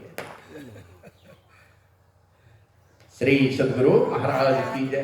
सौंप दिया का, जैसे मिट्टी ने सौंप दिया अपने आप को, बस सौंप दिया, जो बनाना है बना दो। तो यही सोच करके कहा कि चलना चाहिए गुरु के दरबार में, नहीं भी बुलाएं तो अपमान झेल करके भी जाना चाहिए। जैसे वो आया और आने के बाद निकट जैसे गया गुरु महाराज के, अब कितना भरोसा है कि शरीर छूट जाए चाहे हो जाए, लेकिन गुरु महाराज के ब्रह्म ज्ञान की दीक्षा दूंगा। एकदम गुरु का आदेश का पालन करके वो लौटे हैं। 1000 पूरे होने के बाद जैसे गुरु दरबार में आते हैं, गुरु की दृष्टि पड़ती है शिष्य के ऊपर, देख करके कहता है बेटे तुमको देखने से लगता है तुमको ब्रह्म ज्ञान हो चुका है। दीक्षा भी नहीं लिया, गाय चराने का मंत्र लेकर के गया, लेकिन गुरु की ऐसी कृपा हुई का पलवे कर दे निहाल, आदेश और उपदेश के घेरे में रखेंगे, सारा असंभव काम संभव हो जाएगा। आए गुरु के सामने में कहते हैं बेटे तुमको देखने से लगता है कि तुमको ब्रह्म ज्ञान हो चुका है। तो बालक कहता है कि गुरुदेव बस सब आपकी कृपा का ही परिणाम है, लेकिन मेरी इच्छा है आपके श्रीमुख से मैं ब्रह्म ज्ञान का उपदेश सुनना चाहता हूँ, आपके श्रीमुख से सुनना चाहता हूँ। प्राप्त तो मुझे कुछ भी हो गया। जैसे गुरु महाराज की एक शिष्या हुई, जापान में युकिको फिजी था, सपने में गुरु महाराज ने दीक्षा दे दिया। वहां से खोजते खोजते यहाँ ललाट पर लहसन का निशान था गुरु महाराज को। अब छोटा एकदम हल्का सा निशान, उस निशान को सपने में कैसे देख लिया। यहाँ तो मानस ध्यान में हूबहू नहीं उतार सकता है, धुंधला रूप भी नहीं आना चाहता। उसने सपने में देखा, वो लहसन का निशान देख करके याद रह गई वो बात कि वो महाराज जिनके लहसन का निशान है ललाट पर, वही महाराज हमको ब्रह्म ज्ञान की दीक्षा दी है। और वहां से खोजते खोजते ऋषिकेश, हरिद्वार, प्रयाग, काशी, बनारस घूमते घूमते एक बार तो लौट गई, दूसरे बार योग महाविद्यालय आई। यहां देखा स्वामी सत्यानंद सरस्वती जो गुरु महाराज से शब्द साधना की दीक्षा लिए होते, मुंगेर योग महाविद्यालय के जो संस्थापक स्वामी सत्यानंद सरस्वती सदगुरु महर्षि में ही परमहंस जी महाराज से शब्द साधना की दीक्षा लिए थे, अंतिम गुरु थे वो, तस्वीर सजा के रखे थे। वो युकिको फिजीता ने देखा तो उनसे पता पूछा ये महाराज कहाँ रहते हैं, तो कुप्पा घाट में। वहां गए तो पता चला गुरु महाराज किस गांव में चले गए हैं पता नहीं, मोबाइल का जमाना था नहीं, लौट के चली गई। 6 महीने के बाद आई तब गुरु महाराज के दर्शन हुए। जैसे आंगन में दर्शन किया तो गुरु महाराज खिलखिला के हंसे, कहा सब तो तुमको बता ही दिया, यहाँ किस लिए आ गई। तो वो कहते महाराज आपके दर्शन की लालसा ने मुझे यहाँ खींच के ले आया। का सब तो बता ही दिया, अब काहे के लिए। का गुरुदेव फिर मेरी इच्छा सामने से बता दीजिए। वो तो सपने में बताता, अब सामने में बता दीजिए। सीख लिया था फिर भी का सामने से बता दीजिए। और सीख करके का जाके ध्यान करो। तो 3 घंटे तक बैठी और उठ करके गुरु महाराज के निकट आए तो गुरु महाराज पूछते हैं अपना अनुभव बताओ। तो कॉपी पर 2 शब्द लिखते, very easy and very hard. बहुत आसान है नहीं तो बहुत कठिन है। कर लीजिए ज्यों सरकरा मिले सिकता मह बलते नहीं बिलगावे, अति रसज्ञ सूक्ष्म पिपील का बिनु प्रयास ही पावे। चीनी और बालू मिला दीजिए, में ताकत लगा के आप अलग नहीं कर सकते हैं, लेकिन चींटी आती है तो सब चीनी चुन के ले जाते हैं, बालू को छोड़ देती है। तो सिमटी हुई सूरत हमारी चींटी है, सिमटी सूरत से देखेंगे तो परमात्मा झलक जाएंगे, माने चीनी रूपी परमात्मा झलक जाएंगे। और बिखरी हुई दृष्टि से देखेंगे तो बालू और चीनी को आप अलग नहीं कर सकते।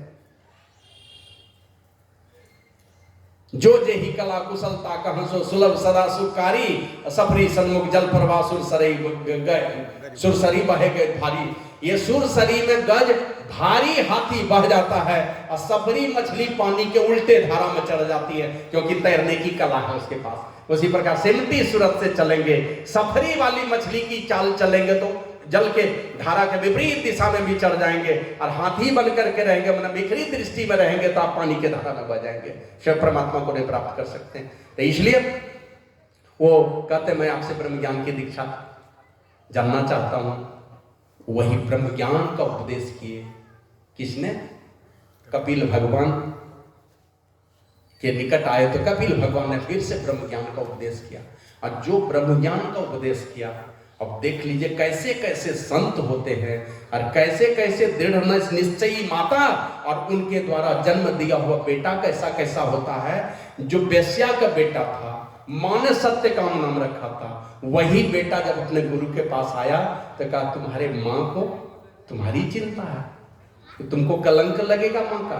कहा आज से तुम अपनी मां के नाम से जाने जाओगे, सत्य काम के नाम से नहीं, अपनी मां के नाम से तुम जाने जाओगे। और वही बेटा जो सत्यकाम नाम रखा था मां ने, वही बेटा जाबाल ऋषि के नाम से दुनिया में प्रसिद्ध हो गया। माता जावाली का पुत्र होने के नाते जावाल ऋषि के नाम से प्रसिद्ध हुआ। और कपिल भगवान जैसे ब्रह्मज्ञानी महापुरुष ने जो ब्रह्मज्ञान का उपदेश किया है, किसको किया? बेस्या के बेटा को। और उस बेस्या के बेटा के नाम पर एक उपनिषद हो गया, उस उपनिषद का नाम है जाबाल दर्शनोपनिषद। बेस्या के बेटा को उपदेश किया। तो उसमें बहुत सारी बातें, पहला जो सुना हम लोगों ने, ज्ञान शौचम परित्यज्य बाह्य योरंते नर स मूढ़ है कांचनम त्यक्त्वा। वो मूढ़ है, मूढ़ कौन? कहते ज्ञान शौच को छोड़कर बाहरी शौच में, शौच माने पवित्रता है ना, ज्ञान शौच को छोड़ दिया, मन परमात्मा को प्राप्ति के रास्ते में जो जो अपवित्रता बाधक है उस अपवित्रता को नहीं मिटाया, खाली बाहरी पवित्रता के चक्कर में पड़ा रहा। बाहरी पवित्रता क्या? बृहस्पतिवार को ये अन्न नहीं खाते हैं, शनिवार को ये वाला कपड़ा नहीं पहनते हैं, रविवार को हम ये वाला कपड़ा पहनते हैं। हमारे यहाँ एक माता जी थी ना, तो उसको हमने देखा गोबर से चौका नीप रही है। तमके माता जी गोबर से चौका नीप रहे थे, ये वाला हाथ बाहर करके काहे रखे हुए, ऐसे बायां हाथ ऐसे बाहर करके नीप रही, क्या बात? ये वाला हाथ गंदा होता है ना, हम कहिए फैक्ट्री यहाँ लेकर के बैठे, वो वाला रसोई घर में हाथे गंदा हो गया, पैखाना का फैक्ट्री पेट में है, हाथ बाहर करके बैठे। तो इस प्रकार बहुत सारा नियम आचार कानून बहुत कुछ मानते हैं, मतलब बाहरी पवित्रता का तो बहुत ख्याल है, और अंदर में काम क्रोध लोभ मोह ईर्ष्या द्वेष घमंड, ये सारे जो दुर्गुणों का अंबार लगा है